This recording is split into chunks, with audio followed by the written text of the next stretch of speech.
காவலர்கள் விழித்த கண்கள் கொண்டிருக்கின்றது. ஆமா, கடந்துவிட்டது. இன்னும் ஒரு நாழிகை தான் இருக்கிறது. இது முடிவிட்டாயா இந்த தயாரித்த ஆபத்து கிடையாது. நான் எப்படிலாம் மாறி தெரியுமா? என் கதை இப்படி ஆகிட்டப்பா.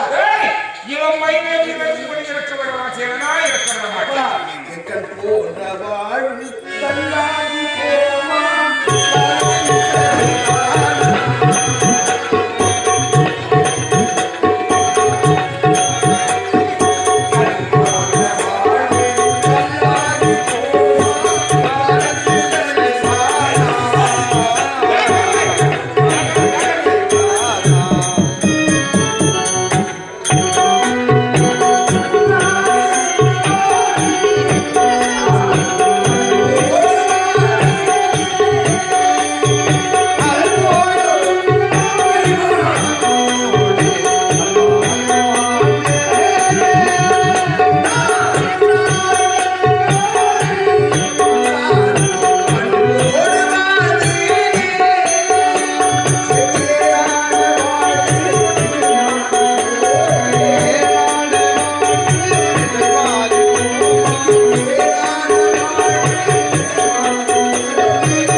இப்போ என்ன நடக்குமோ எனக்கு பயமாக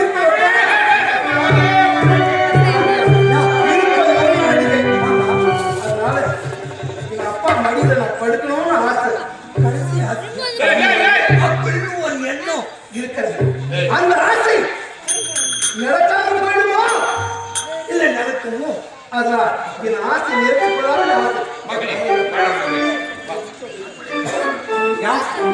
யாரு வருகிறது பார்த்து கொண்டே இருக்கேன். நான் வந்து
துரியோதனன் என் கண்கள் புறப்பட்டானே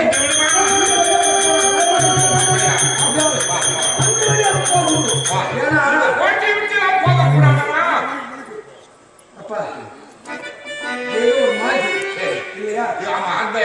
அதாவது இந்த மூன்றேற்கால் நாளைக்குள்ள அந்த நம்முடைய ஜாதக சொன்ன பேய் மாதா தெரியும்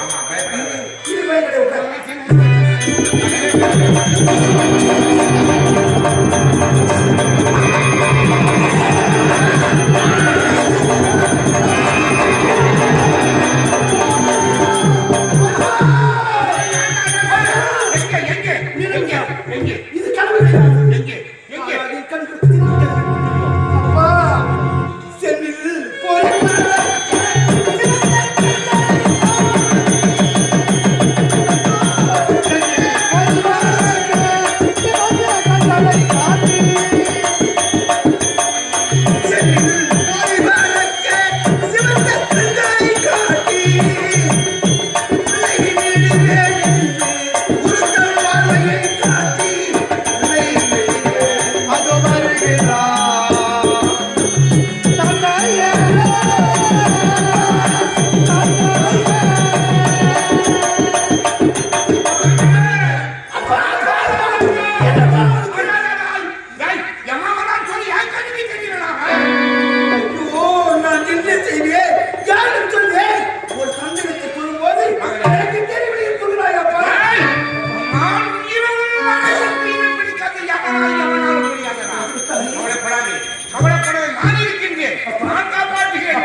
கண்கள் எல்லாம் நெருப்பை போல் கொதிக்கிறது, காதெல்லாம் பஞ்சை போட்டீர்கள், என் நிலைமை தடுமாறுகிறது.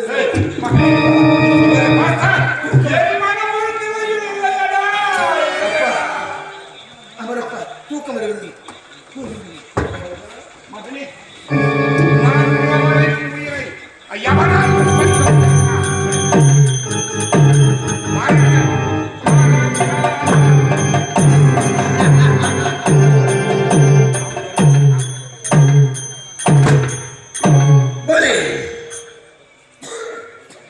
இந்த தயானது உயிரை பிடிக்க வேண்டும் கொண்டிருக்கின்றேன். ஆனால் அவன் உயிரை காப்பாற்ற வேண்டும் என்று அவன் தந்தையான பாதுகாத்துக் கொண்டிருக்கின்றான். விடுவேனா?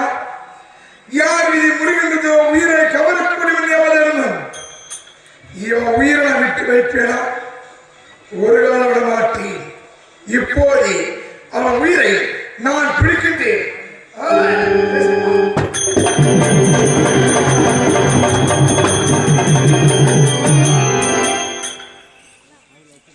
என்ன ஒரு ஆச்சரியம்! இந்த தயாரிப்பை காப்பாற்று அவன் தந்தையானவன் ஒரு இரும்பு கோட்டை வைத்து அதை சுற்றி அக்கினிகள். இந்த இரும்பு கோட்டையின் அக்கினி சோழன் தாண்டி எப்போது இந்த காலம் வருவான், என்னுடைய மகன் உயிரை கவருவான் என்று நினைத்துக் கொண்டிருக்கின்றான் தந்தை. விடுவேனா? ஒரு காலம் விடவே மாட்டேன். இவன் உயிரை நான் பிடிக்காமல் செல்லவும் மாட்டேன். இவன் உயிரை நான் பிடிக்க வேண்டும் என்றால் அவன் தந்தை ஏழுமலை என்கின்ற ராஜேந்திரனுக்கு மூதேவி என்று சொல்லக்கூடிய உறக்கத்தை இப்போதே நான் வரவச்சிட்டேன். இது ஓ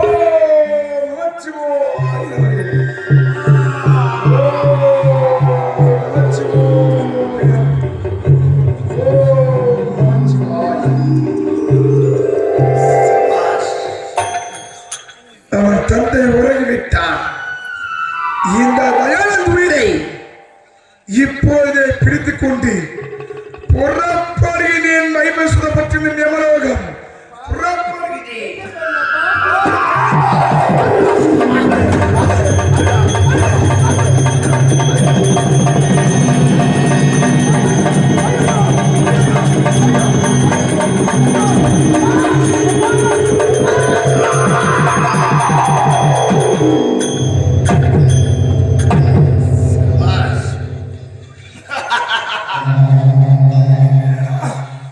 விடிவேலாண்டு யமதர்மன் யார் யார் விதி முடிகின்றதோ அவர் உயிருக்கு வரக்கூடியவன் யமதர்மன்.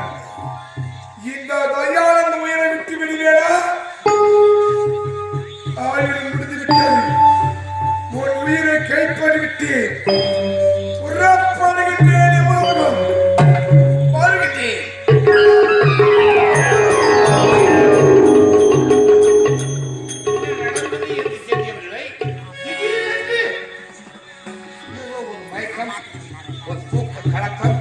என்னை மரியாதை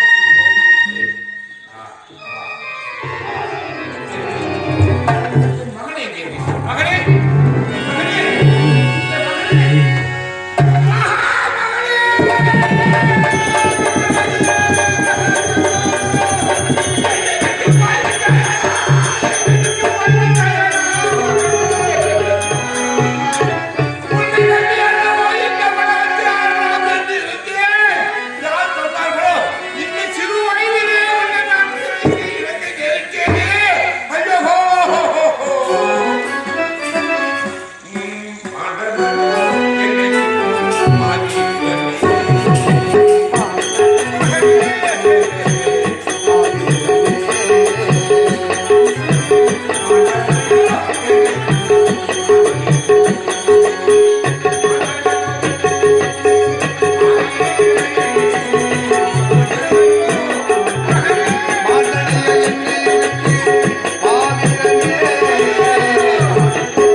அப்பா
முடியாது.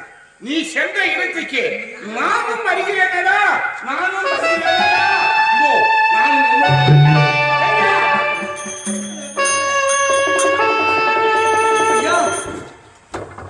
ஐயா என்னால போய்விட்டாடா. பாதுகாப்பு இருந்தோம் தனியை விட்டு போயிட்டாடா. ஆண்டாண்டு தோறும் அழுது பிறந்தாலும் ஆண்டவர் வருவரோ இந்த மாநிலத்தில் இல்லை. ஆனால் விதிவசத்தால் இறந்தவர் இருந்தால்தானே என் வலிய மகளை பறிகொடுத்து நான் வாழ விரும்பவில்லை. இப்போது நானே இவர்களோடு செல்க அப்பத போகிறேன். இப்போது என்ன கட்சிய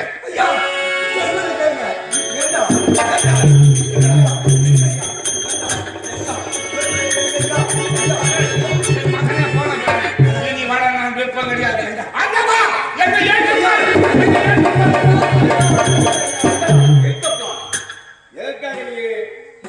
என்ன ஆயிடுச்சு? இந்த நேரத்திலே நீங்க சொன்ன பிரகாரமே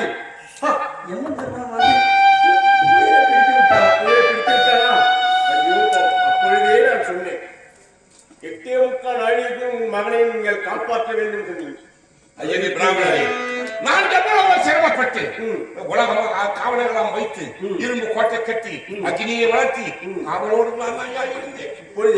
சிறிது நேரம் தூங்கி விட்டேன். நான் அந்த தூக்கம் எப்படி வந்தது என்றே எனக்கு தெரியவில்லை. தெரியுதா? நான் என்ன செய்வேன்? என் மகனே போன பிறகு எனக்கு வாழ்க்கை என்பதே கிடையாது. என்ன செய்ய போறீங்க? நான் அவனோடு இருந்து விட போகிறேன். வேண்டாம், இருக்க வேண்டாம். நான் என்ன செய்வது? இவனை அடைக்கலம் பண்ண வேண்டும். ஆமா, அதாவது ஆமா, அடைக்கலம் பண்ண முடியாது. ஏன்? இவன் கன்னிக்கடியாதவன். அதனால் இவன் கன்னிக்கடித்தான் இவனை அடைக்கலம் பண்ண வேண்டும். ஏற்க வேண்டுமா படிக்க வேண்டுமா? எதை செய்தாலும் அவனை கன்னிக்கு அழிக்க வேண்டும். அதனால் ஐயா சுவாமி, எப்படி செய்வீங்க? பிராமணரே, கன்னி கைனா கல்யாணம் பண்ணணுமா? கல்யாணம் பண்ணி தான் யார் இவனுக்கா? என்ன சாமி? மாண்டவருக்கு யாருக்கு பொண்ணு கொடுப்பாரு? மாண்டவருக்கு யார் பொண்ணு கொடுப்பாரு? செத்து போன பணத்துக்கு யாரா பொண்ணு தருவானா? பண்ணிதான் ஆக வேண்டும். முடியாது சாமி, உங்களுக்கு என்ன பைத்தியமா பிடிச்சிருக்காது? கிடையாது. அண்ணா, நான் சொல்வதை போல செய்யுங்க. என்ன பறைசாற்றுங்கள். இந்த நாட்டிலே பெரிதுவாகும் பொன் கொடுப்பவர்களுக்கு இந்த நாட்டிலே பெரிது பாகம் 10 லட்சம் பணமும் கொடுக்கப்படும். போட்டால் பணத்துக்கு ஆசைப்பட்டு நிலத்தை கட்டிக்கொள்ள யாராவது வருவார். கண்டிப்பா வருவார். அப்படியா? சரி ஆண்டவா, உங்கள் பொற்பிரகாரமே நான் செய்கிறேன். அதுவரையிலே இந்த பூத உடலுக்கு எந்தவித பின்னமும் வராமல் வாசனை திரவங்களை வைத்து இந்த பிணத்தை காட்ட வேண்டும்.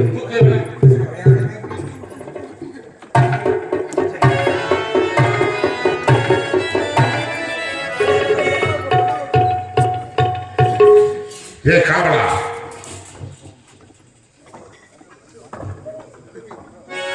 அந்த பிராமணர் சொன்ன பிரகாரம் இப்போது நம் நாடு முழுக்க ஒவ்வொரு ரீதியாக தருகிறார் போல.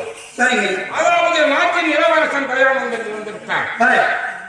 அந்த இறந்த பிணத்துக்கு யார் வந்து அந்த பெண்ணாக மனப்பெண்ணாக வந்து அந்த தாயை கட்டிக் கொண்டு மனைவியாக வருகின்றார்களோ அந்த பெண்ணுக்கு நாட்டில் பிரிந்து பாதியை தருவதாகவும் 10 லட்சம் ரூபாய் தருவதாகவும் பொன் தருவதாகவும் வழி ஆகட்டும். அதாவது ஜனங்களுக்கு தெரியும் போது என்ன பண்ணாலும் செய்து கொண்டார். இந்த நாட்டு மன்னர் இளவரசர் மாண்டு விட்டார். அந்த மாண்ட பிறகு அவங்களுக்கு பெண்ணி யார் தருகிறார்களோ 10 லட்சம் பொன். அது மட்டுமில்லை, இந்த நாட்டில் பிறகு பாகம் எல்லாம் தரபடி உத்தரவு. இந்த தெருவு முடிச்சுட்ட அடுத்த தெருவு வைப்பாங்க.